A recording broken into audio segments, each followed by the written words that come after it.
आ रही है कि इंडिया ने हांगकांग को ओवरटेक किया है, हांगकांग को पीछे छोड़ दिया है इंडिया ने। और ब्लूमबर्ग ये खबर दे रहा है कि इंडिया की स्टॉक मार्केट अब दुनिया की फोर्थ लार्जेस्ट स्टॉक मार्केट बन गई है। और इस मैग्निफिसेंट इवेंट, इसमें कोई शक नहीं है। $140 मिलियन खर्चा आ रहा है उस पर।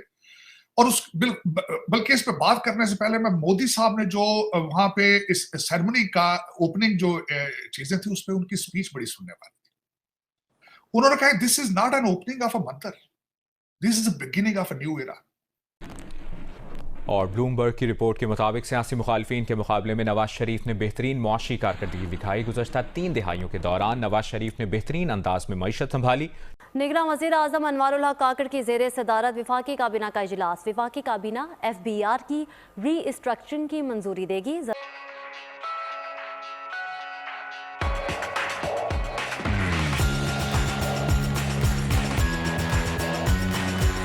और हांगकांग को बीट कर दिया है, हांगकांग की स्टॉक मार्केट को बीट कर दिया है इंडियन स्टॉक मार्केट ने।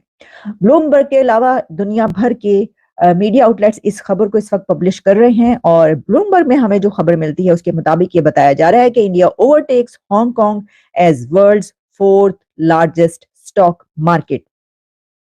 इसकी क्या अहमियत है और ये कैसे हुआ, यहाँ तक इंडिया कैसे पहुंचा, इस पे तो हम बहुत सारे प्रोग्राम्स करते रहते हैं कि देखिए तरक्की कहाँ पर पहुंच रही है। लेकिन ना हम जो बात करते हैं कि इंडिया थर्ड लार्जेस्ट इकोनॉमी बनने की तरफ गामजन है, तो वो जो स्टेप्स हैं उनमें ये एक बड़ा स्टेप है कि इंडिया की स्टॉक मार्केट ने अब हांगकांग की स्टॉक मार्केट को पीछे छोड़ दिया है।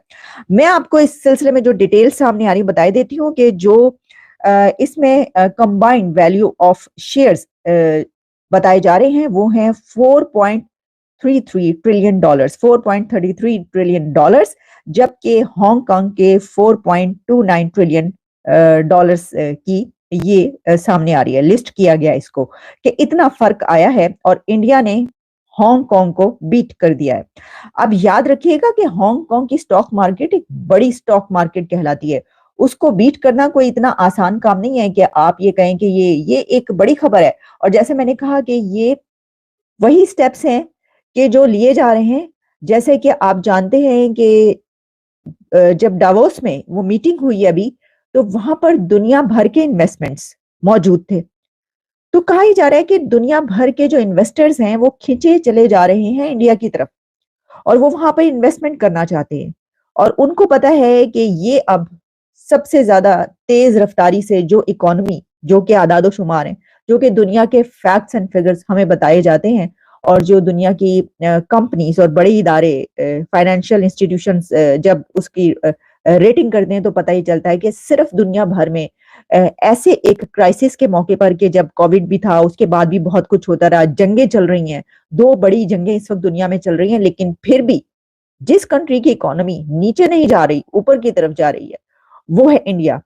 तो इस सिचुएशन में अब ये तो होना ही था, ये तो होना ही था, अभी तो इसको बीट किया। आगे देखिए। अच्छा, इसमें एक बड़ा अहम एंगल और भी है और वो ये है कि जो हांगकांग की स्टॉक मार्केट है उसमें याद रखिएगा कि जो चाइनीज बड़ी कंपनीज हैं उनकी बहुत ज्यादा इन्वेस्टमेंट है।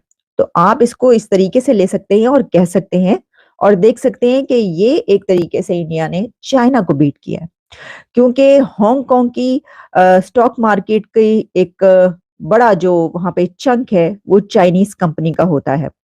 और तो वो जो कंपनीज हैं वो बहुत बड़े बड़े कारोबार करने वाले इन्वेस्टर्स उनको कहा जाता है।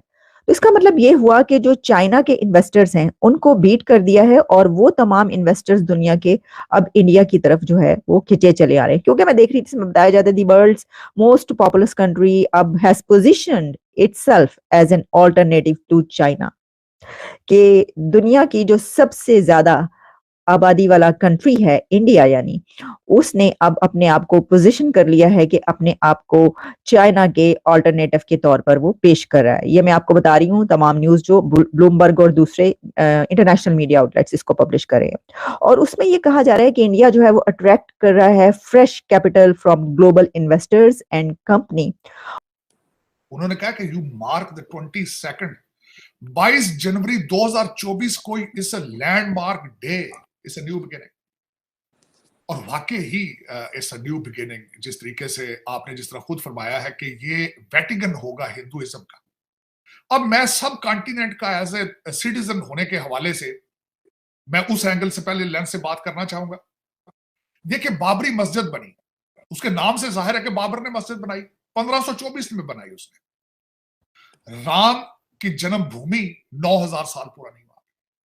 और यहाँ पे ये मुस्तरद बात नहीं है, लेकिन मैंने इसको ऑनलाइन इंटरनेट से ही मैंने देखा है कि जब फॉरेन इन्वेडर्स यहाँ पे आए, उन्होंने 60,000 मंदिरों को तोड़ के मस्जिदें बनाई।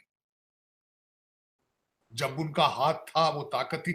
सबसे बड़ी बात किस वजह से एक लिमिटेड तादाद में लोग इन्वेडर आते थे और सब कॉन्टिनेंट को ओप्रेस करते रहे। वजह क्या थी? हिंदू मजहब is a non violent religion और उसका ये भरपूर फायदा उठाते रहे। चाहे मुगल थे या उससे पहले थे, थोड़े थोड़े से लोग घोड़ों पर बैठ के आते थे पहाड़ों से उतर के अफगानिस्तान की साइड से, और यहां फिर वो हजारों सालों तक हुकूमत करके जाते थे। जब वो गए तो चंद ईस्ट इंडिया कंपनी के लोग, वो भी मिलिट्री नहीं थी, एक कंपनी थी, वो आई यहां पे। 1857 में जाके क्वीन ने इसको ब्रिटिश कॉलोनी बनाया था। उससे पहले तो एक कॉरपोरेशन रन करती रही इस मुल्क को। क्यों? क्योंकि Hindu religion is a non violent religion. और आज एज ए बहसीते citizen of a subcontinent, आज अगर ये टाइम आ चुका है कि इतने अरसे के बाद सब कॉन्टिनेंट राइज कर रहा है पूरी दुनिया पे, तो मेरा ख्याल है मुझे उसमें उनकी खुशियों में शरीक होना चाहिए। एक तो ये है। अब दूसरा, मैं एज अ लॉ स्टूडेंट इसका एंगल बताना चाहूंगा। यहां पे मैं ये भी बल्कि मेंशन करना जरूरी है, लोग इसको ज्यादातर कवर नहीं कर रहे, इस चीज को बिल्कुल नहीं बता रहे हैं। वो 1859 तक दोनों मजहब वहां पे इकट्ठे इबादत करते रहे। इसको ब्रिटिश लोगों ने सेपरेट किया था। और इस वक्त कई लोग ये समझते हैं कि ब्रिटिश पॉलिसी जो ये थी कि डिवाइड एंड रूल किया जाए, तो उन्होंने हिंदुओं और मुसलमानों में ज्यादा डिवीजन को उन्होंने इंक्रीज किया। ये भी एक थ्योरी है इसमें।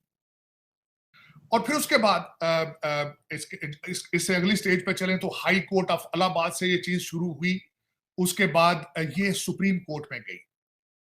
सुप्रीम कोर्ट ने 90,000 डॉक्यूमेंट्स जो है एज एविडेंस 8 जबानों में पढ़े हो, तब उन्होंने कंक्लूड किया कि this was a birth place of Ram. ठीक हो? उसके बाद फिर उन्होंने वहां से 25 किलोमीटर दूर एक फासले के ऊपर एक जगह दी है जहां पे उन्होंने कहा कि आप अपनी मस्जिद बना लें, और वहां पे बना रहे हैं मस्जिद। बल्कि यहां पे आपको इंकिशाफ ये करूंगा कि लोग नफरतों में आते हैं तो बहुत ज्यादा आगे चले जाते हैं। मैं समझता हूं कि बहुत गलत बात है। This is a 21st century. इस सेंचुरी के अंदर नफरतों की, अग्रेशन की, दहशतगर्दी की गुंजाइश मौजूद नहीं है। जब मैं पढ़ रहा था इसके बारे में, उस मस्जिद को बनाने वाली कमेटी के जो हेड है शेख साहब, इस बीजेपी के मेंबर है। तो ये जो लोग ज्यादातर समझते हैं कि शायद BJP is anti Muslim, anti Islam और सब कुछ, ये भी एक प्रोपेगेंडा है मेरे ख्याल में। अब इससे आगे चलते हैं कि अयोध्या के अंदर वहां पे एक बड़ा, सबसे बड़ा मंदिर बन रहा है, इसमें कोई शक नहीं है। $140 मिलियन उसमें लग रहे हैं। 7,000 लोगों को वहां पे बुलाया गया है। 3 लाख से 5 लाख लोग उस सेरेमनी के अंदर हैं मौजूद, और वहां पे 1 लाख यात्री पर महीने के वहां पे आया करेंगे। वहां पे इंटरनेशनल एयरपोर्ट बन रहा है।